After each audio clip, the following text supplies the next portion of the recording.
सवितुर्दुरितानि परास्व यद्भद्रं तन्मयास्व ॐ भर्गोऽस्वस्तुसवितुर्वरेण्यं भर्गो देवस्य धीमहि धियो यो नः प्रचोदयात् ॐ शान्तिः शान्तिः शान्तिः ॐ करुणा आप सभी के लिए सदैव मंगलप्रद हो, यह मेरी आंतरिक शुभकामना।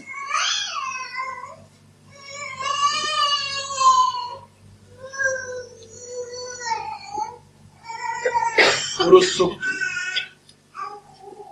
वेद का श्रेष्ठतम सिद्धांत व्यक्त करते हुए मानव समाज को उसके अस्तित्व, व्यक्तित्व और कर्तृत्व का अवबोधन कराता है।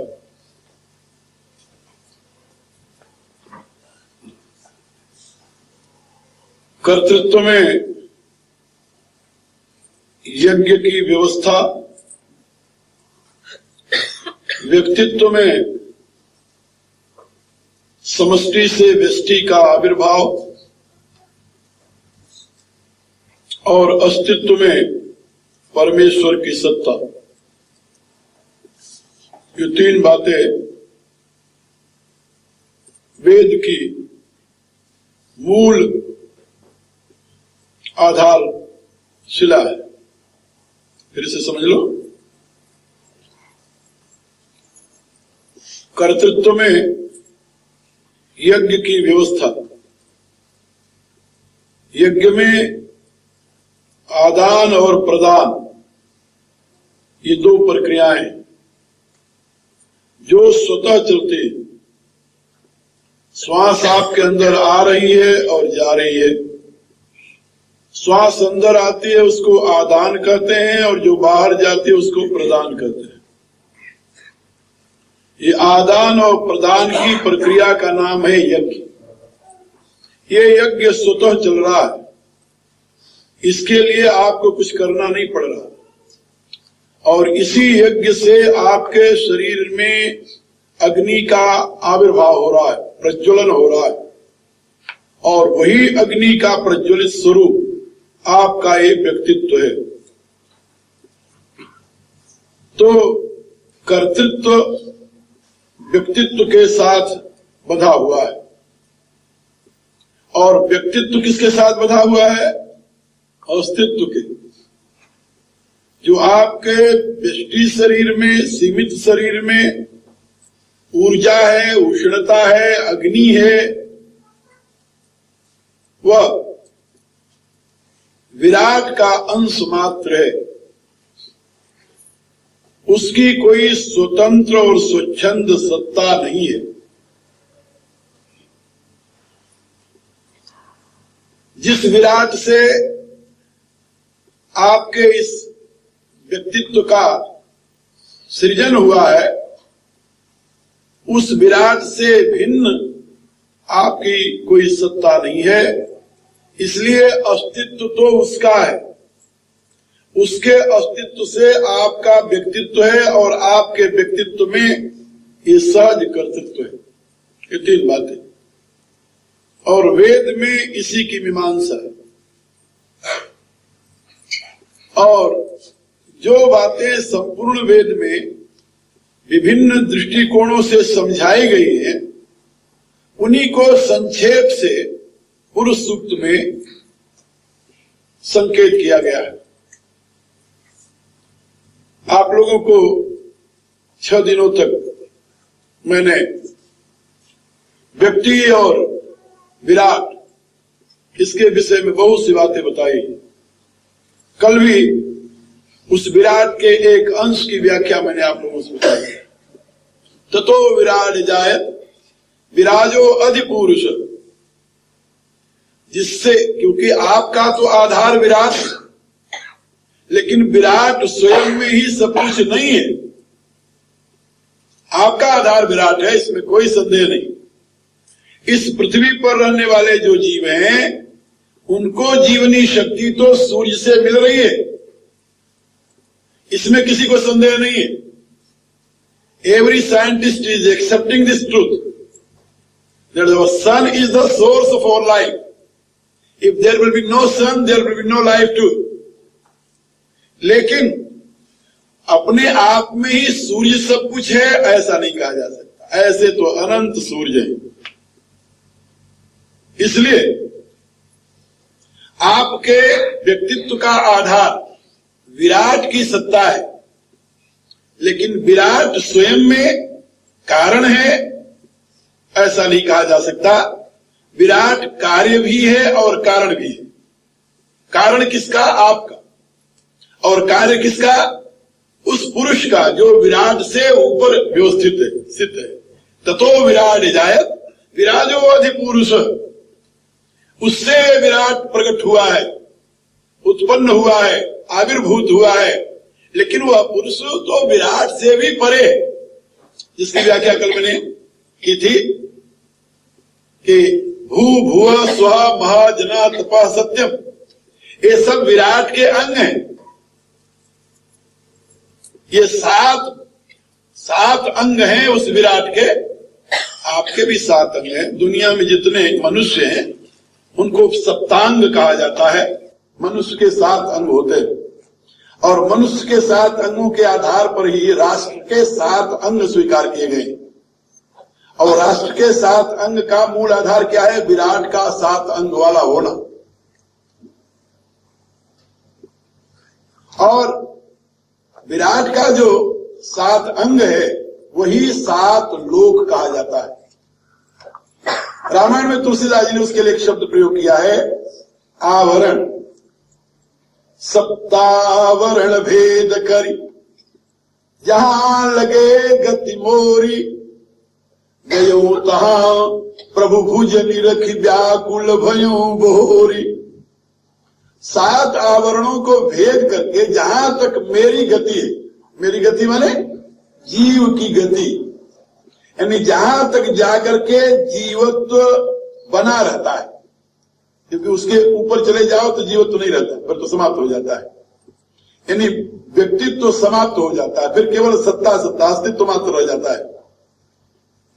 लेकिन जहां तक व्यक्तित्व बना रहता है, जिसको हमारे यहां गीता में आ ब्रह्म भूना लोका पुनरावर्तिनोर्जुन, जिसको पुनरावर्ती कहा गया है ब्रह्मलोक तक। ये ब्रह्मलोक जो है ये वही सत्यम है, और उसी सत्यम को स्वयंभू कहा गया है। स्वयंभू को ब्रह्मा भी कहते हैं, उनका लोक सत्यम लोक, और वो 7वां आवरण है। और इसी प्रकार से 7 आवरण है। 7 आवरण, पहला आवरण भूलोक का, फिर भूअलोक का, फिर स्वलोक का, फिर महालोक का, फिर जनलोक का, तपलोक का, सत्यम लोक का। ये 7 लोकों के जो एक एक घेरे हैं उनको आवरण कहते हैं। तो सप्तावरण भेद करी, ये जीव जो है यदि इन 7 आवरणों को भेद कर सप्तम लोक में पहुंच जाए, ब्रह्म लोक तक चला जाए, तो वहां तक जीव की गति चली जाती है, यानी जीवन तो बना रहता वहां। जहां लगे गति मोरी, गयऊ तहा प्रभु भुज निरखी व्याकुल भयो बोरी। वहां भी भुषुंडी जी कह रहे हैं कि भगवान की भुजा मेरे पीछे ही लगी रही। एक बात उन्होंने और बहुत मजेदार कही है, युग अंगुल कर बीच रह राम भुजहि मोहितार। कहा कि जहां तक हम चले गए वहां तक राम के भुजा से और मेरे में, क्योंकि राम गहन हित भुजा पसारी, भगवान मुझे पकड़ने के लिए अपना हाथ फैलाए और मैं उड़ चला। तो जहां तक हमारी गति थी सप्तावरण भेद करके वहां तक चला गया, लेकिन राम की भुजा से और मेरे में 2 अंगुल का अंतर रह गया, 2 अंगुल का। युग अंगुल कर बीच राम भुजहि मोहिता। कहा भाई वो 2 अंगुल का बीच क्यों रहा, 4 अंगुल का बीच क्यों नहीं रहा, 1 अंगुल का बीच क्यों नहीं हो गया? वेद ने तो बताया ततिष्ठत दशांगुलम, तो 10 अंगुल का बीच हो जाता, यानी गैप हो जाता। 2 अंगुल का गैप क्यों रहा? तो ये वेद का सिद्धांत है। वेद कहता है कि जीव और ईश्वर में 2 अंगुल का ही भेद है, ज्यादा भेद नहीं है। लेकिन 2 अंगुल का भेद कहां है जानते हो? ब्रह्मलोक में पहुंच करके। ब्रह्मलोक से इधर रहे तो ज्यादा भेद हो जाता है। जैसे जैसे लोक से नीचे आते जाओ वैसे वैसे दूरी बढ़ती चली जाती है, समझे? जैसे जैसे नीचे आ जाओ वैसे वैसे दूरी बढ़ती जाती है। यहां से यदि नापोगे तो 10 अंगुल का भेद हो जाएगा, और यदि ब्रह्मलोक चले जाओ तुम तो महाराज भुषुंडी तो सिद्ध यानी आत्मा थे, इसलिए उनके पीछे केवल 2 अंगुल का ही भेद रह गया। 2 अंगुल का भेद वो सर्वत्र देख रहे हैं। तो ये 2 अंगुल का भेद जो है जीव और ईश्वर का, ये बना रहता है, ब्रह्मलोक तक बना रहता है। इसको दूर करके यदि जीव अपने इस दूरी को खत्म कर दे तो जीवत्व से ही सदा के लिए मुक्त हो जाता है, फिर जीवत्व ही नहीं रहता। वेद कहता है कि गता कला पंचदश प्रतिष्ठा, गता कला पंचदश प्रतिष्ठा देवाश्च सर्वै प्रतिदेवतासु कर्माणि विज्ञानमयस्य आत्मा परे बे सर्व एकी भवन्ति। मुक्तावस्था में जब जीव अपने इस 2 अंगुल के भेद को तोड़ डालता है, आवरण आखिरी उसका खत्म हो जाता है, तो उस समय गता कला पंचदश प्रतिष्ठा, 16 कलाएं होती है पुरुष। 16 कलाएं सुने कि नहीं? हाँ, कभी बताएंगे 16 कलाएं क्या होती है, आज नहीं, फिर तो पुरुष सुख एक तरफ रह जाएगा और आप कल सुनते रह जाओगे। तो 16 कलाएं होती, हर एक पुरुष में 16 कलाएं, जितने यहां बैठे हैं हर एक 16 कलाओं से युक्त है। ये नहीं कि भगवान ही 16 कला वाला है, हर एक पुरुष हर एक व्यक्ति 16 कला से युक्त होता है। लेकिन उसमें कितनी कलाएं जागृत है, प्रश्न इसका होता है। सब में 16 कलाएं जागृत नहीं होती, यानी सब 16 कलाओं का स्वामी नहीं होता। हर एक मनुष्य जो है, मनुष्य वो 4 कलाओं का, कोई 3 कलाओं का स्वामी तो है, 5 कलाओं तक का स्वामी हो जाता है मनुष्य, लेकिन सब में 16 कलाओं का स्वामी तो नहीं आता। भगवान जो है जब वो अवतार लेता है तो वो 16 कलाओं का स्वामी होता है, उस पर प्रभुत्व होता है उसका। हर एक मनुष्य का अपने कलाओं पर प्रभुत्व नहीं है। आपका मन आपके बस में है क्या? क्या रहेगा? ईमानदारी से अपन कहेंगे नहीं ना, तो कोई इंद्री बस में है? अच्छा, आप चाहें कि कान नहीं सुनना तो नहीं सुनेगा क्या? और बगल में धमाका बजने लगे तभी लड़ने के लिए चले जा, क्यों भड़बड़ कर रहा, बंद कर दे, नींद नहीं आ रही मेरे को। कान ही बस में नहीं है, आंख बस में नहीं है, बिना चाहे बुराई देखती रहती है, और की बात तो लग रही है जीव भी बस में नहीं है। अन्य कलाओं की तो बात छोड़िए, जिन पर आपका कब्जा होना चाहिए ना, वो भी कब्जे में नहीं है आपके। ये तो भाई कलाएं हैं, इन पर तो कब्जा होना चाहिए। लेकिन मनुष्य चाहे तो अपने 5 कलाओं को अपने अधीन कर सकता है, तो 5 कलाएं उसमें यानी आ सकती है। मनुष्यों की पहुंच वहां तक है। जो महापुरुष होते हैं ना, महापुरुष, उनमें 6 कलाएं विकसित हो जाती है। जो उनसे भी और बड़े हो जाते हैं उनमें 7 कलाएं विकसित होती हैं। हमारे यहाँ ऐसा नियम है सनातन धर्म में, 6 कलाओं 7 कलाओं तक के विकसित पुरुष को हम भगवान नहीं कहते। बात समझे? हम भगवान की उपाधि उसे नहीं देते, हम उसको आचार्य कहते हैं। ऋषि कहेंगे, गुरु कहेंगे, संत कहेंगे, महात्मा कहेंगे, महापुरुष कहेंगे, लेकिन उसे भगवान नहीं कहेंगे। सनातन धर्म में नहीं है। वैसे तुम्हें बता रहा था कि ना भगवान इसमें भारत में 380 हैं, लेकिन वो सनातन धर्म के द्वारा दिए गए टाइटल नहीं है। वो उनको किसने टाइटल दिया भगवान का? मूर्ख जनता ने। सनातन धर्मी उन्हें भगवान नहीं मानता। सनातन धर्मी उसे भगवान मानता है, वहां से भगवत्ता शुरू होती है जहां 8वीं कला जागृत हो जाए। जिस व्यक्ति में 8वीं कला का उदय हुआ, हम उसको अब भगवान स्वीकार करने लगते हैं। तो 8 से लेकर के 8, 9, 10, 11, 12, 13, 14, 15, 16 तक, 16 जिसमें प्रकट हो गई वो तो पूर्ण हो गया, उसको हम पूर्णावतार मानते हैं। ये बात समझे? 8 कला वाले को पूर्णावतार नहीं मानते। भगवान का टाइटल तो दे देते हैं लेकिन पूर्णावतार नहीं मानते। ऐसे 8 कला वाले पुरुष की उपासना करने का विधान नहीं है। क्या समझे? 9 कला वाले पुरुष की उपासना करने का विधान नहीं है। 10 कला वाले पुरुष की उपासना करने का विधान नहीं है। वो हमारा पूज्य नहीं हो सकता, उसकी हम उपासना नहीं कर सकते। सनातन धर्म में ऐसी व्यवस्थाएं हैं। ये लोग ये सोचते हैं कि सनातन धर्म वाले तो सब चाहे जिसको भगवान बना देते हैं। आजकल की बात अलग है, लेकिन शास्त्रीय विधि जो है, हमारे यहाँ जो आचार्य हैं, जो सनातन धर्म के ज्ञाता हैं, विद्वान हैं, वो हर एक जैन के इनको भगवान नहीं कहते घूमते।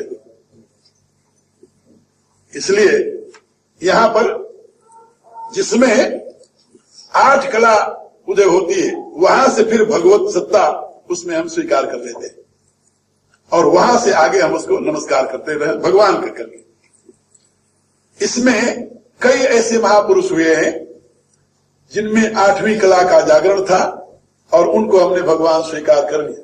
जैसे बुद्ध, जैसे व्यास, जैसे क्या बोलते हैं परशुराम, ऐसे ये सब जो थे, इनमें 8वीं कला का जागरण था। हम उनको भगवान तो माना, लेकिन हमारे लिए वो आराध्य नहीं हुए। हम जब मंदिर बनाते हैं तो मंदिर हम तो राम या कृष्ण का ही बनाते हैं, अवतार, क्योंकि उनको हम 16 कला पूर्ण एते चांस कला पूर्णो रामस्तु भगवान स्वयं, इसी रूप से भगवान व्यासदेव लिखते हैं कृष्णस्तु भगवान स्वयं।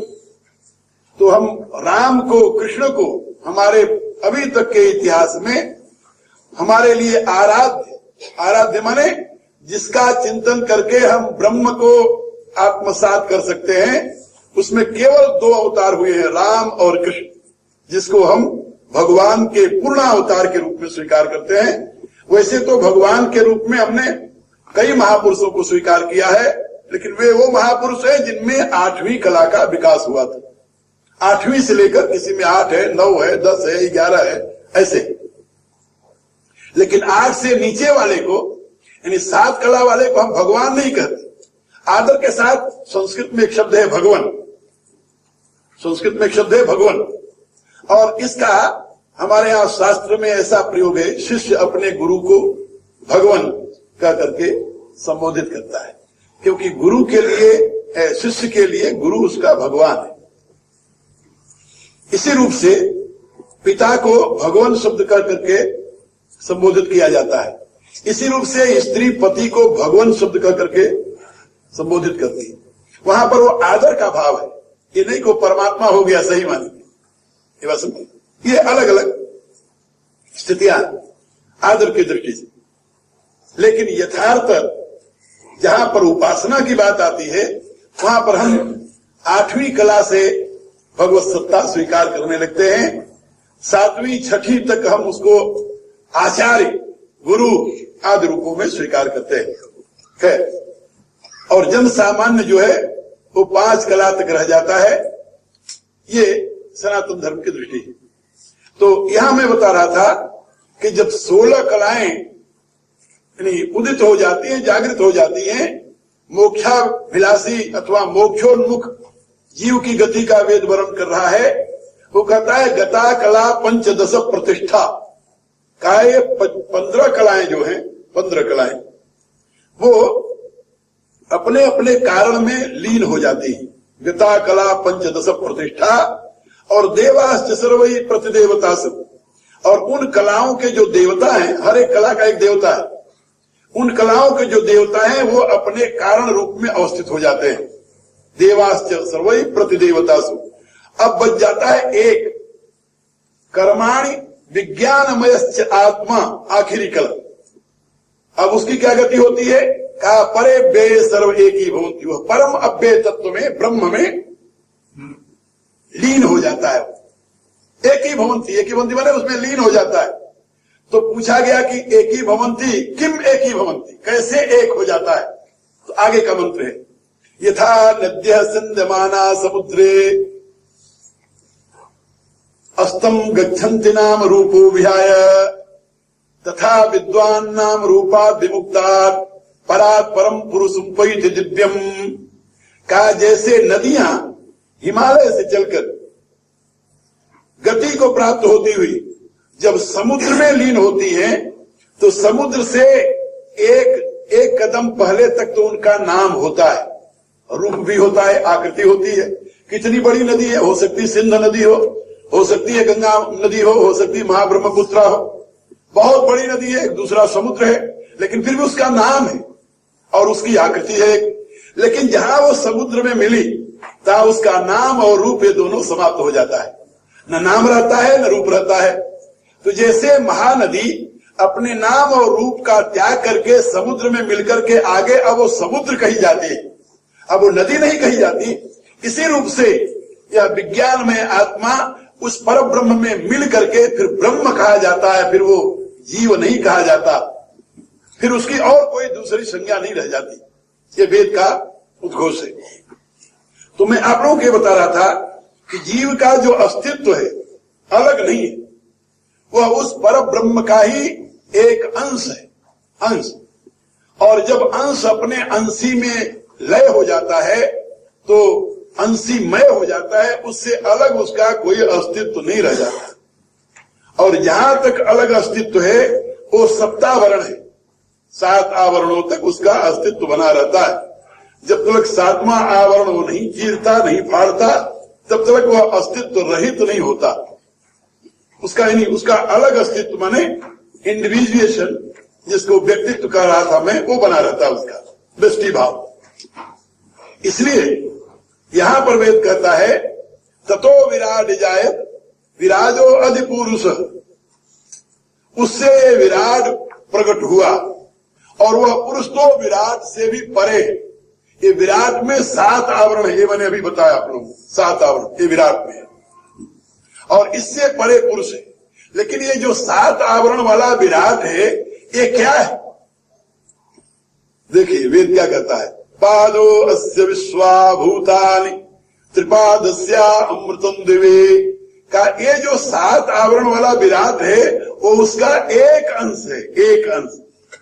पादो अस्य विश्वाभूतानि, विश्वाभूतानि अस्य पाद, ये अनंत ब्रह्मांड जो है उसके एक चरण में है, एक अंश, एक अंश में। और उसका 3 अंश जो है, 3 चरण जो है वो अमृतम दिवी, वो अमृतमय है और प्रकाश में है। दिवी माने प्रकाश में, अमृत माने अविनाशी। उसका 3 पाद अविनाशी प्रकाश में है और उसका एक पाद जो है ये विश्व रूप में प्रकट होता रहता है। आगे के मंत्र में आएगा त्रिपादूर्ध उदित पुरुष पादो सेहा भवत पुनः, ये अगले मंत्र का यानी अर्धभाग है, इसकी व्याख्या बाद में करेंगे, पहले आप इसे समझ लें।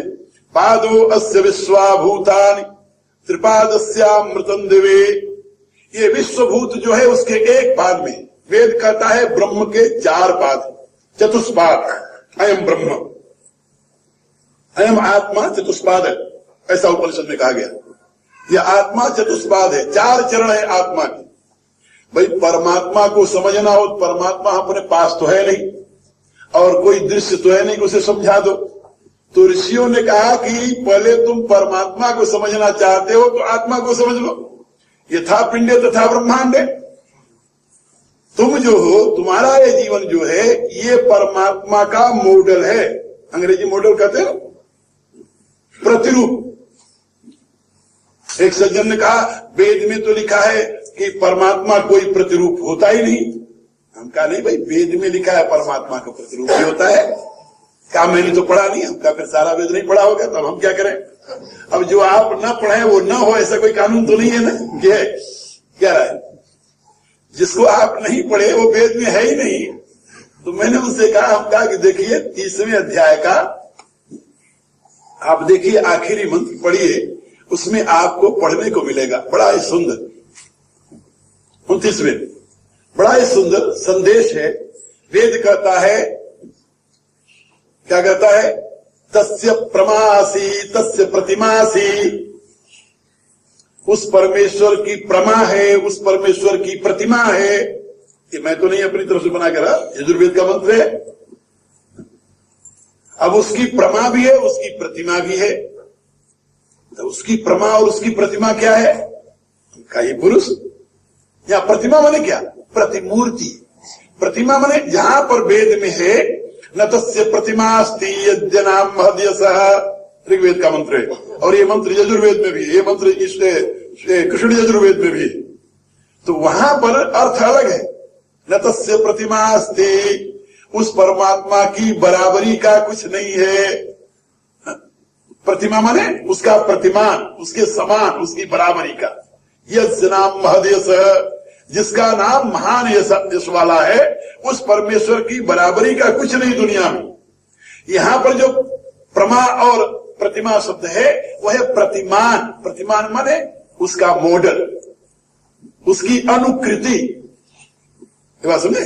ये दो अलग अलग अर्थ है। अब एक ही अर्थ सब जगह घोषित करते जाओगे फिर बनेगा कैसे? हमारे यहाँ कहावत है ना, सब धान 22 पसेरी थोड़ी बिकता है। तो तुम एक ही अर्थ को सब जगह ना बरतो ना। अभी हम यजुर्वेद का एक मंत्र पढ़ रहे थे तो उसमें आया एक शब्द, तो उसमें माया ही कर्मकारः। तो माया ही कर्मकारः, इसका अभिप्राय क्या? कर्मकार के लिए माया के द्वारा, माया का प्रयोग करो, माया के द्वारा कर्मकार की प्रतिष्ठा करो। या माया के लिए कर्मकार है। तो माया के लिए कर्मकार माने क्या? तो वहां पर एक विद्वान से मैंने पूछा, हम कहा कि वेद में एक जगह आया है मायाम तू प्रकृतिम विद्यान मायनम तू महेश्वर, और यहां माया है कर्मकार। क्या अर्थ करोगे तुम? शब्द तो वही है। अरे भाई, वहां माया माने होता है कला। कला के लिए तुम किसी कारीगर को ढूंढो, माया ही कर्मकार है। माया के लिए, कला के लिए, हुनर के लिए कर्मकार माने कारीगर। ये कारीगर तो आप लोग जानते होंगे ना, यहाँ क्या कहते हैं? कारीगर, आर्टिस्ट। किसी आर्टिस्ट को ढूंढिए। या तो माया माने कला, और वहां पर माया माने प्रकृति। मायाम तू प्रकृति विद्यान, वहां माया माने प्रकृति। माया मात्रम इदम सर्वम, वहां माया माने क्या है? प्रकृति का कार्य, विकृति। यानी एक माया शब्द है, उसके अनेक अर्थ हैं। अब वेद के किस मंत्र में कहा माया शब्द का प्रयोग हुआ, ये देखते हुए यदि अर्थ करोगे फिर तो बात समझ में आएगी, नहीं तो अनर्थ कर डालोगे। इसीलिए यानी एक आचार्य ने लिखा, वो कहते हैं कि अल्पज्ञ से, जो अल्प श्रुत है उससे वेद जो है वो डरता है। वेद क्यों डरता है? कहता है कि ये मेरा अनर्थ कर डालेगा। ये मेरा अनर्थ कर डालेगा। इसलिए हर एक शब्द का हर एक जगह वही अर्थ नहीं होता।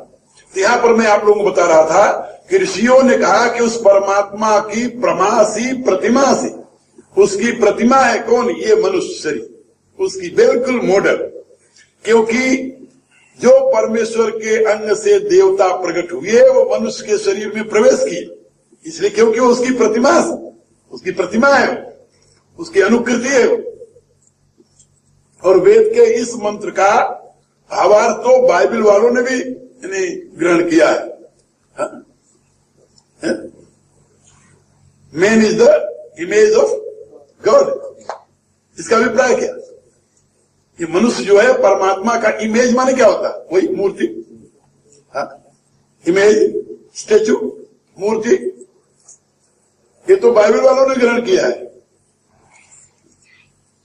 इसलिए मैं आपको बता रहा था कि मनुष्य शरीर को जान लो तो तुम परमात्मा को जान लोगे। तो पहले अपने आप को जान लो। तो अपने आप को कैसे जाने भाई? का अयम आत्मा चतुष्पाद। अब आप देखिए, अयम आत्मा चतुष्पाद, यह आत्मा चतुष्पाद है। का चतुष्पाद क्या है? का पहला तो जागृत पाद है। जागृत माने अपन जाग रहे हैं, देख रहे हैं दृश्य, इसको विश्व कहते हैं। दूसरा स्वप्न पाद है, जिसको तेजस कहते हैं। स्वप्न बिल्कुल इससे विलक्षण। आप जागने में ऐसे ऐसे करो तो हवा उड़ सकते हो? नहीं उड़ते। अच्छा, आप में से कितने ऐसे लोग हैं जो ऐसे ऐसे करके रात में सपने में हवा में उड़े होंगे? बोलो, होंगे ना? हाँ जी, देखो हाथ उठाने वाले मिल गए। हाँ, हवा में ऐसे किए और उड़ गए। बिल्कुल सपने में होता है, बिल्कुल। तो ये क्या है? ये सपने वाला बिल्कुल अलग पाद, उसको तेजस पाद कहते हैं। और तीसरा है घोर सुसुप्ति, जहां अपना ही पता नहीं रहता कि अपन है कि राम राम हो गए, पता ही नहीं चलता। किसी को सुसुप्ति में अपना पता रहता भाई? घोर निद्रा में नहीं रहता ना। वो तीसरा पाद है। और चौथा पाद है, उसको कहते हैं तुरीय। वो कब आता है? उसका अनुभव सबको नहीं होता, उसका अनुभव केवल योगी करता है। वो क्या होता है? वो जागृत सुसुप्ति होती है। उसको मैं यदि आपको समझाने के लिए कोशिश करूं, समझा नहीं सकता, लेकिन इतना कह सकता, उससे निकट का शब्द है जागृत सुसुप्ति। जो आपकी घोर निद्रा में अवस्था होती है ना, यही अवस्था होती है। लेकिन घोर निद्रा में तो आपको अपना पता नहीं होता, उसमें आपको पूरा पता होता है। उसको समाधि कहते हैं। वो तुरीय अवस्था है। तो ये तीन पाद तो आता जाता रहता है, आता जाता। आप जगते हैं, सोते हैं, सपना देखते हैं, घोर निद्रा में चले जाते हैं, फिर जग जाते हैं। ये तीन पाद है, ये तो आता जाता रहता है। लेकिन चौथा पाद जो है, जो तुरीय है, वो उसको आप जान नहीं सकते, समझ नहीं सकते, लेकिन है। यदि आप साधन करें तो उसको देख सकते हैं। अब इनमें विशेष करके एक ये जो त्रिपाद की बात कही है, अयम आत्मा चतुष्पाद, ये चार पाद हो गए इस आत्मा की। लेकिन ब्रह्म के विषय में इससे विलक्षण बात कही गई कि ये विश्व है ब्रह्म का प्रथम पाद, और विश्व का स्रोत जो है वो तेजस है, और तेजस का स्रोत जो है प्राज्ञ है। अब समझे? और प्राज्ञ का जो है वो ब्रह्म है। तो ब्रह्म, प्राज्ञ और तेजस, ये तीन पाद अमृतम, अविनाशी है। लेकिन विश्व जो है ये विनाशशील है। विनाश माने क्या? का मरने वाला? बोले नहीं, विनाश माने मरने वाला नहीं होता। विनाश शब्द का अर्थ होता है नाशो कारण लय। फिर याद कर लो, विशेष रूपेण प्रत्येक पदार्थ का अपने कारण में लीन हो जाने का नाम विनाश है। नस अदर्शने, अदर्शने लोप, ये व्याकरण शास्त्र का सिद्धांत है। सांख्य का भी यही सिद्धांत है, वेदांत भी यही मानता है कि जब कार्य अपने कारण में लय हो गया तो कहते हैं ये विनाश, और जब कार्य कारण से प्रकट हो गया तो उसको कहते हैं उत्पत्ति। तो उत्पत्ति और विनाश, उत्पत्ति माने जानते हो क्या होता है? उत माने ऊपर आना, उत्पत्ति, उत तो जानते हो ना, उत, ये जो कहते हैं उठो, ये उठो शब्द कैसे बना? उत से बना। उठ, तो उठ माने हाँ ऊपर हो जाना, ये बात समझे? तो उत्पत्ति, ये उत्पत्ति जो है ऊपर होना, तो ऊपर होना तो उत्पत्ति हो गया, और उसमें लय हो जाना उसको कहते हैं विनाश, कारण में लीन हो जाना। तो ये उत्पत्ति और विनाश ये जो है किसमें है? ये विश्व में। पादो अस्य विश्वाभूतानि, इस विश्व में उत्पत्ति और विनाश है, लेकिन तेजस में, प्राज्ञ में और ब्रह्म में इनमें नहीं है। तेजस का नाश नहीं होता, प्राज्ञ का नाश नहीं होता, ब्रह्म का नाश नहीं होते, तीनों अविनाशी हैं, इनको अमृत कहते हैं। और ये तीनों जो अमृत हैं ये द्यू माने प्रकाश में है। तो यहां पर पादो अस्य विश्वाभूता, ये जिसकी कल मैंने व्याख्या की थी, यहां से लेकर यानी ब्रह्मलोक तक का ये सारा अनंत ब्रह्मांड जो है ये सब परमात्मा के एक चरण में विश्व। महानारायण उपनिषद में इसकी और ढंग से व्याख्या की गई। इसी को कहा कि ये जो विश्व है इसको क्या कहते हैं? कहा ये है परमात्मा का अविद्यापाद। चार पाद के नाम याद कर लो, अविद्यापाद, विद्यापाद, आनंदपाद और तुरीयपाद, ये चार नाम उसमें दिए। विद्या, अविद्या, आनंद और तुरी। ब्रह्म विद्या विज्ञान में मैंने इसका विश्लेषण किया है विशेष रूप से। तो विद्या, अविद्या, विद्या, आनंद और तुरी, इसमें विद्या, आनंद और तुरी ये तीन तो अमृतमय है, इनका कभी नाश नहीं होता। नाश तो तब हो जब इनका कोई कारण हो, इनका कोई कारण है नहीं। तुरीय सत्तात्मक है, आनंद आनंदात्मक है, विद्या ज्ञानात्मक है। विद्या माने बोध ज्ञान, आनंद माने आनंद, तुरीय माने सत्ता। तो सत्ता, ज्ञान और आनंद ये तीन तो अविनाशी हैं, अमृतमय हैं। आप में भी एक तीन है, ये तीनों आपके भी अविनाशी हैं। आपकी सत्ता जिसको आप आत्मा कहते हैं, और आत्मा का धर्म जो है ज्ञान, और उसका जो स्वरूप है आनंद, ये तीनों अविनाशी है। फिर मरता कौन है? नाश किसका होता है? कहा उसका जो अविद्यापाद है। अविद्या माने न विद्यते इति अविद्या, जो हमेशा एक रूप में न रहे उसका नाम है अविद्या। फिर से समझ लो, जो हमेशा एक रूप में स्थित न रहे उसका नाम है अविद्या। न विद्यते इति अविद्या। अब जो नहीं एक रूप में रहता वो कौन है? क्या वो शरीर है। ये शरीर एक रूप में नहीं रहता। जब से पैदा हुए अपन तब से लेकर अब तक एक रूप में रहा कभी? एक सेकेंड भी तो एक रूप में नहीं रहा है। इसलिए एक रूप में न रहने के नाते इस शरीर को कहते हैं अविद्या। ये बात समझे? अविद्या माने है ना कि जो नहीं है, ऐसा नहीं है। अविद्या माने न विद्यते इति, जो एक रूप में नहीं रहता। ये तो सभी जानते हैं कि शरीर एक रूप में नहीं रहता।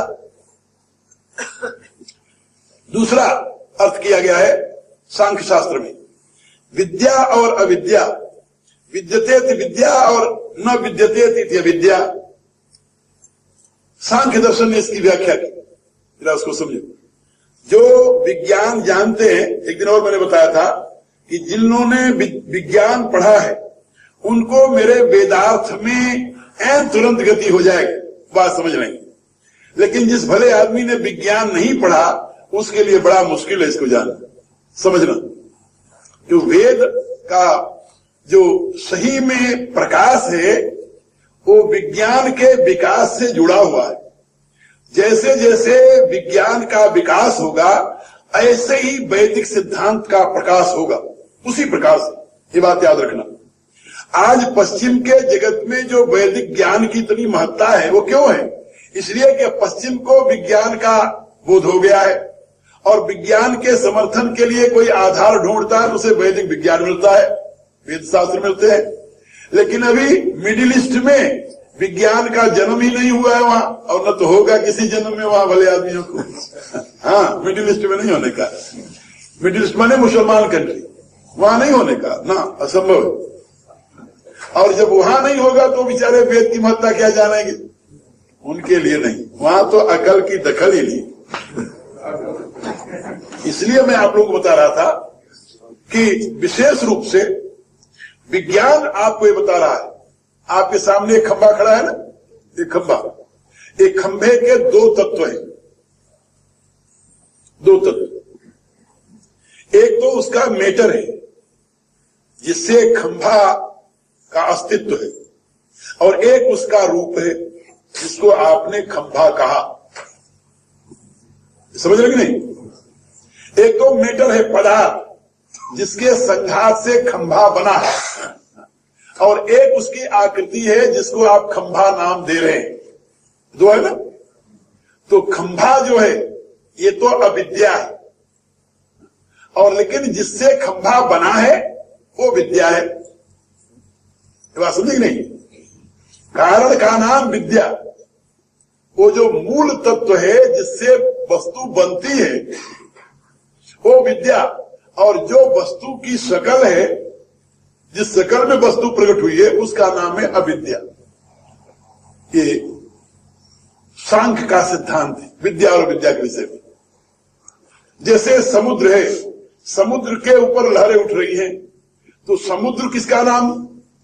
जलराशि का, अगाध जलराशि का नाम समुद्र। इसलिए समुद्र तो है विद्या, और समुद्र में जो लहरें उठ रही ना ऐसे ऐसे, उसका नाम है अविद्या। ये बात समझे? लेकिन लहरें नहीं है ऐसा तो नहीं कह सकते आप, क्या कह सकते हैं? लहरें तो है, लहरें हैं, लेकिन लहरें क्या है? समुद्र की ही अभिव्यक्तियां। इसीलिए वेद ने पहले ही बता दिया, वेद ने पहले बता दिया, ततो विराट जायत विराजो अधिपुरुष। ये जो अभिव्यक्ति है, विराट है, ये तो उसकी लहर है, ये उसी से प्रकट हुआ है, लेकिन वह मूल तत्व तो इससे परे है, इसके पीछे है। बस में, और इसकी तो सीमा है, लेकिन उसकी कोई सीमा नहीं है। जायास्य पुरुष तत्व तो है महान। तो विद्या, आनंद और तुरीय ये तो पुरुष के स्वरूप है, और अविद्या जो है वो उसकी अभिव्यक्ति मात्र है। जो अभिव्यक्ति है वो अभिव्यक्त होती है और सिमट जाती है, लेकिन जो तत्व है वो तत्व न तो कभी बना है न कभी बिगड़ेगा। तत्व कभी बना नहीं, मूल कॉज जो है वो कभी बना नहीं, और न तो मूल कॉज कभी बिगड़ने वाला है। इसलिए मूल कॉज को कहते हैं विद्या, क्योंकि हमेशा विद्यमान रहता है। एक और उदाहरण सुनिए। सोने से नेकलेस बन गया, नेकलेस टूट गया। आपकी श्रीमती जी ने कहा कि मैं तो नेकलेस नहीं पहनूंगी। कहा फिर क्या करोगे तुम? वो कहती इसका एक तो हमें कंगन बनवा दो और एक कर्णफूल बनवा दो। आपने कहा बहुत अच्छा। सुनार भाई से कहा भैया ये इसको तोड़ करके गला करके एक कंगन बना दो, एक कर्णफूल बना दो। वो कहता ठीक है। अब उस सोने का जो कल तक सोना नेकलेस कहा जाता था, आज नेकलेस नहीं रहा, अब क्या हो गया? वो कंगन और कर्णफूल।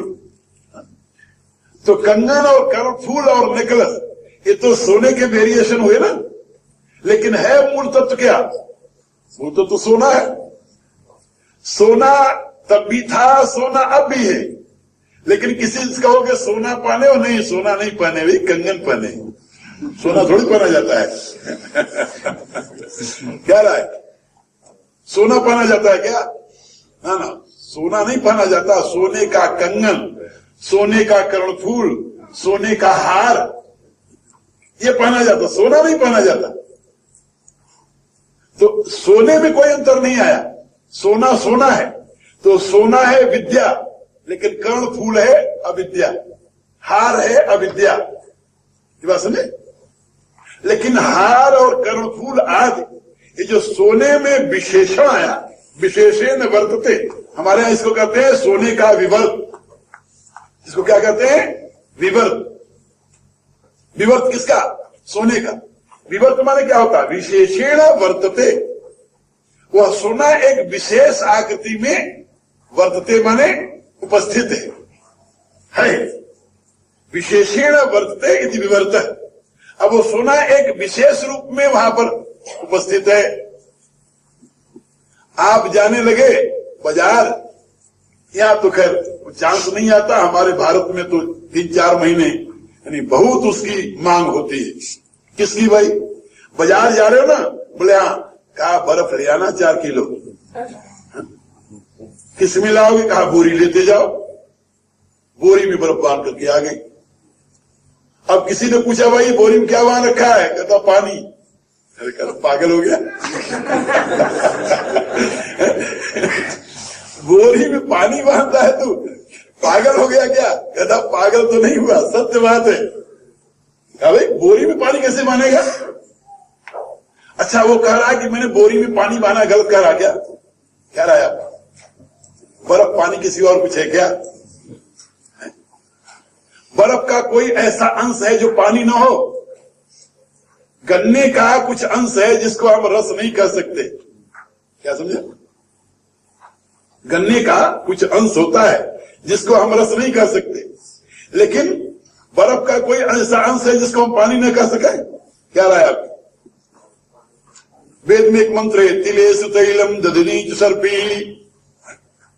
जैसे तिल में तेल होता है, जैसे दही में घृत होता है, तो दही का एक अंश है जिसको हम घी नहीं कह सकते, तिल का एक अंश है जिसको हम तेल नहीं कह सकते, लेकिन क्या ऐसे ही पानी, बर्फ का कोई अंश है जिसको हम पानी नहीं कह सकते?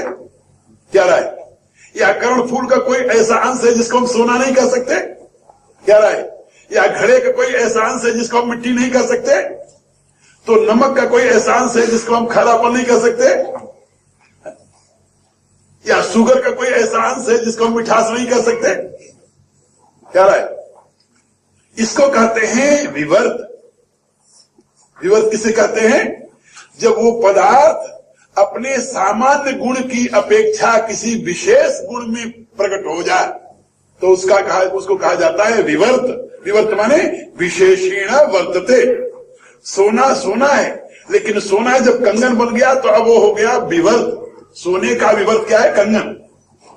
अब सोना एक विशेष आकृति में हमारे हाथ में कंगन बना हुआ है, वही हार बना हुआ, वही कर्णफूल बना हुआ है। इसी रूप से मिट्टी मिट्टी है, लेकिन मिट्टी से जब घड़ा बन गया तो घड़ा क्या है? मिट्टी का विवर्त, उसका विशेष रूप बरत रहा है, उपस्थित है। इसलिए मिट्टी में पानी भर लाओ, कोई नहीं भर सकता दुनिया का व्यक्ति, लेकिन घड़े में पानी तो सब उठा करके ले आते हैं। तो मैं आप लोगों को ये बता रहा था कि ये जो विवर्त है, ये विवर्त क्या है? विवर्त है माया, विवर्त है अविद्या। माया माने कला, जैसे मैंने बताया था, माया माने कला, ये कला है, और इसी को कहते हैं अविद्या। अविद्या माने ये नहीं कि वो है ही नहीं, है ही नहीं, नहीं, लेकिन एक रूप में नहीं है, जिस रूप में है वैसे ही नहीं रहेगी, वो परिवर्तनशील है। तो ये जो विश्व है, ये विश्व क्या है? परमात्मा का विवर्त, ब्रह्म का विवर्त।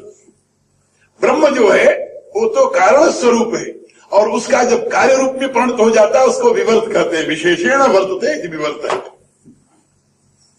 और यह विवर्त जो है वो उससे भिन्न नहीं है, उससे अलग नहीं है, लेकिन वो समग्र रूप से विश्व बन गया ऐसा भी नहीं है। वह ब्रह्म जो है वह समग्र रूप से विश्व बन गया हो ऐसी बात नहीं है।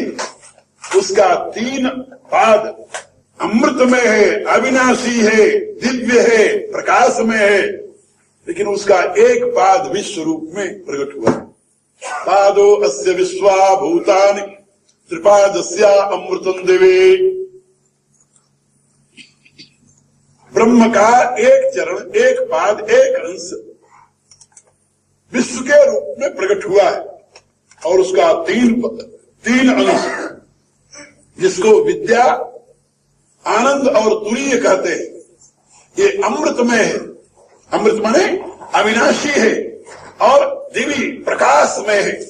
कारण सदैव प्रकाशमय हुआ करता है, ये बात याद रखो। त्रिपादस्या अमृतम दिवे, उसको त्रिपाद क्यों कहा गया? त्रिपाद,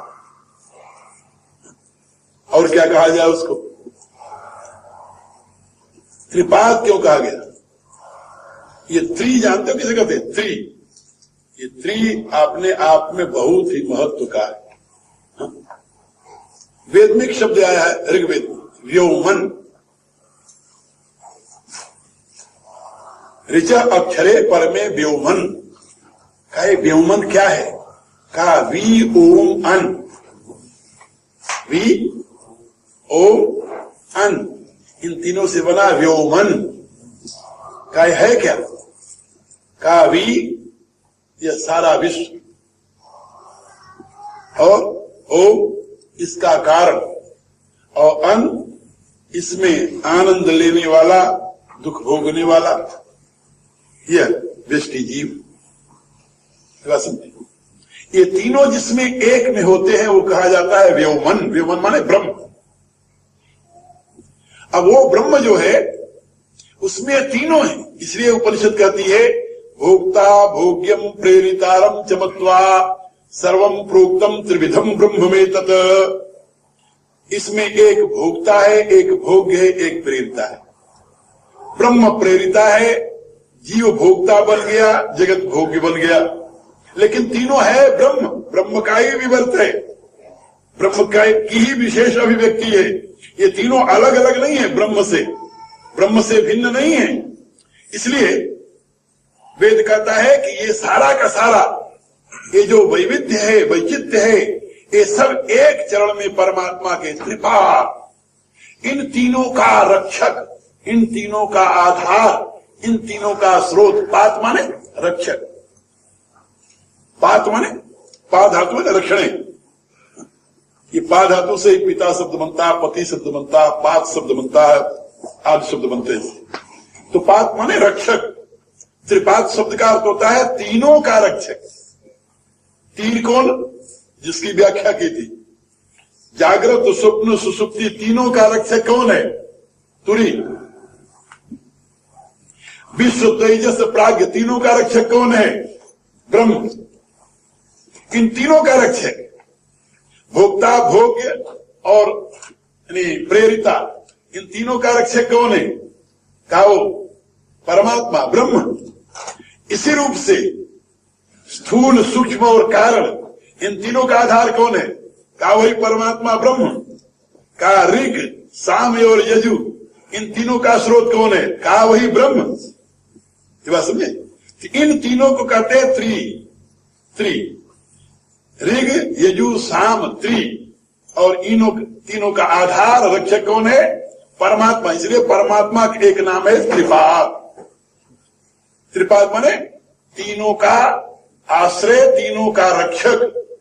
और जो त्रिपाद है, परमेश्वर है, वह तो अमृतम दिवी। उसके दो लक्षण बताए, एक तो अमृतम और दूसरा दिवी। अमृतम माने अविनाशी, इसको अमृतम को ही कहा गया है सत्यम, और दिवी को कहा गया है ज्ञानम।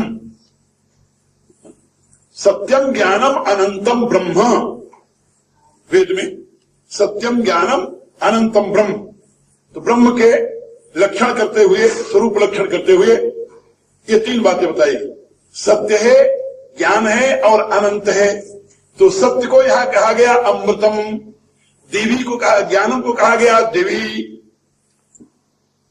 और अनंतम को त्रिपाद। वो तीनों का आश्रय, तीनों का रक्षक। ऋग साम यजु तीनों का रक्षक, जागृत स्वप्न सुसुप्ति तीनों का रक्षक, विश्व तेजस प्राग्ञ तीनों का रक्षक, ब्रह्मा विष्णु महेश तीनों का रक्षक।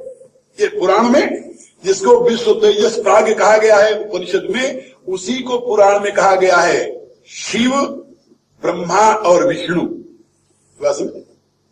पुराण में जिसे प्राग्ञ कहते हैं, विष्णु कहते हैं, वो वेद का प्राग्ञ है।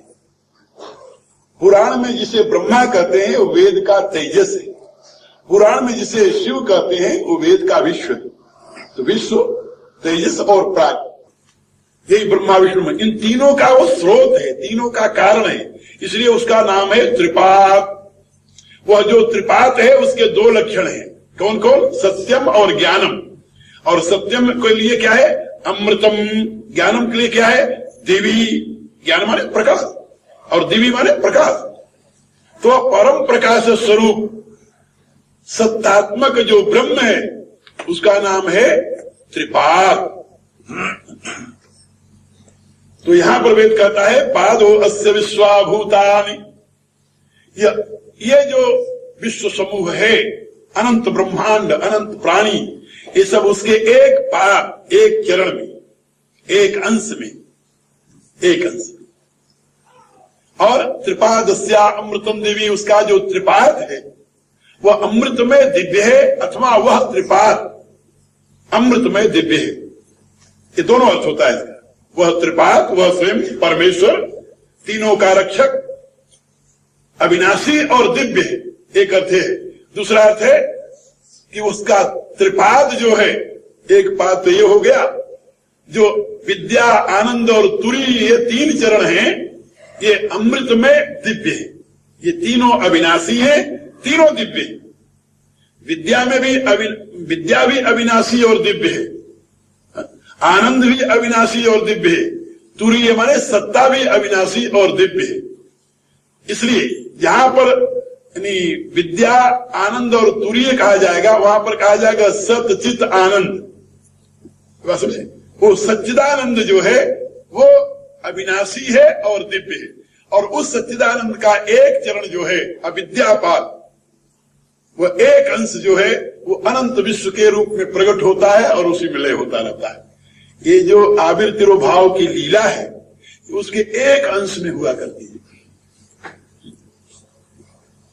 यही बात गीता के 10वें अध्याय में भगवान ने कही, एकांशे न स्थितो जगत। मैं अपने एक अंश से जगत रूप में प्रकट होता हूं। पूरा का पूरा ब्रह्म जगत रूप में न कभी हुआ है, न होता है, न होगा। जैसे पूरी की पूरी मिट्टी का कभी घड़ा नहीं बनाया जा सकता, बनाया जा सकता है क्या राय? पूरे के पूरे समुद्र को, जल तत्व को कभी बर्फ रूप में नहीं परिणत किया जा सकता। ना ना राम को, हाँ, बर्फ तो बनाई जाती है जल से, लेकिन पूरा समुद्र कभी बर्फ नहीं बनाया जा सकता। ये बात समझे? इसी रूप से पूरा का पूरा अग्नि, कभी सारी दुनिया को यदि आग लगा दो तब भी पूरा का पूरा अग्नि प्रकट नहीं हो सकता। क्यों जाएगा? नहीं हो सकता। कोई दुनिया में ऐसा बल्ब नहीं बनाया जा सकता जिससे पूरी की पूरी बिजली प्रकट हो जाए। क्या राय आप लोगों की? नहीं होगा ना। ये तो एक अंश मात्र होगी। अंश माने उसका कुछ भाग, ऐसे समझ लो। तो इसको वेद ने समझाने के लिए, हमारे ऐसे लोगों को समझाने के लिए कि भाई उसका एक अंश, ये मान लो तीन अंश उसका अमृतम दिव्य है, अविनाशी और नित्य है। तीन अंश उसका अविनाशी और नित्य है। एक अंश में सारी दुनिया बनती है, बिगड़ती रहती है, ऐसे समझ लो। ये बनने बिगड़ने का प्ले जो है आविर तिरोभावात, सांख्य का सूत्र है। ये आविर और तिरोभाव की जो क्रिया है एक अंश में है परमात्मा। जब ऐसा परमात्मा कितना महान होगा वो सोचे, उसके विश्व का ही पता नहीं चल रहा है, उसका कौन पता लगा? वेदांत में हमारे एक प्रक्रिया है कि एक बार नमक से पूछा गया कि भाई नमक जी, नमक को तो आप लोग जानते हो ना, हाँ नून, हाँ नून से पूछा गया कि भाई नून जी, आप तो समुद्र से निकले हो। बोले हाँ, तो ये बता सकते है कि समुद्र कितना गहरा बा? वो कहे कि भाई तब तो हमें पता नहीं रहा, लेकिन अब थोड़ी देर तू इंतजार कर, तो मैं हम पता लगा क्या बताइए। और नुनुआ कूद पड़ा समुद्रमा में। अरे राम रे, वो भाई जी बैठ कर इंतजार ही करते रहे कि अब आओ भैया, वाह भैया, कहा रहे हो तो वो नुनुआ जाके समुद्र का गहराई नाप के आ जाएगा। समझ रहे हो? जैसे वो नमक का डला समुद्र की गहराई नहीं ले सकता, नहीं माप सकता, ऐसे ही भले आदमी, अरे जीव की जाति ये परमात्मा की गहराई कहां से न मापेगा वो? कितना बता सकता है परमात्मा कितना बड़ा है?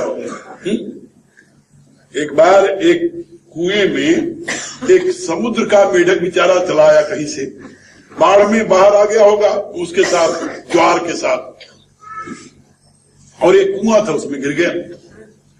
कुएं में जो मेढक थे वो छोटे छोटे मेढक, कुएं के, समुद्र का मेढक तो बहुत बड़ा था, तो देखने लगे कितना बड़ा मेढक कहां से आ गया।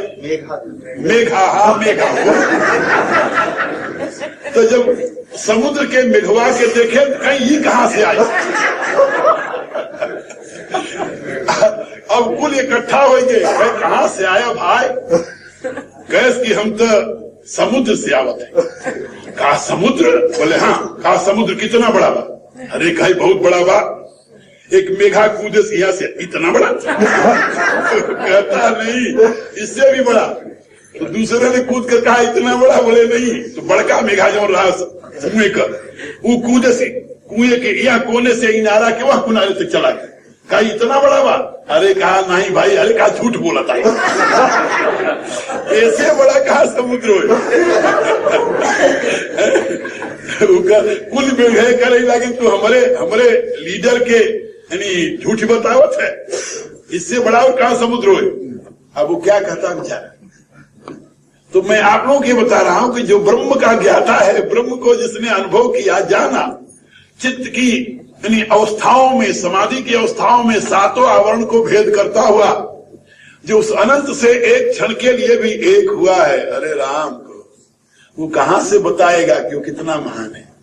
इसलिए वेद का ऋषि केवल इतना का करके रह गया, एतावानस्य महिमा, ये उसकी महिमा है भाई, उसका प्रकाश मात्र है। अतो जायांश पुरुष, वह परमात्मा तो इससे अनंत गुना महान है। काये अनंत विश्व, जिसकी व्याख्या कर दी वो विराट रूप में। अरे कहा पादो अस्य विश्वाभूतान, ये तो विराट उसका एक छोटा सा बच्चा मात्र है। त्रिपादस्या अमृतम दिवी, वह तो त्रिपाद सबका रक्षक अमृत में परम प्रकाश में है, उसके विषय में कुछ नहीं कहा जा सकता। जब ऋषि उसके विषय में कुछ नहीं कहा तो मैं बेचारा क्या करूं। इसलिए समय हो गया, प्रार्थना करो, ठीक है। ओम भूर्भुवः स्वः तत्सवितुर्वरेण्यं भर्गो देवस्य धीमहि धियो यो नः प्रचोदयात्। सर्वे भवन्तु सुखिनः, सर्वे सन्तु निरामयाः, सर्वे भद्राणि पश्यन्तु, मा कश्चित् दुःखभाग् भवेत्। ओम पूर्णमदः पूर्णमिदं पूर्णात् पूर्णमुदच्यते पूर्णस्य पूर्णमादाय पूर्णमेवावशिष्यते। ओम शांति शांति शांति। ओम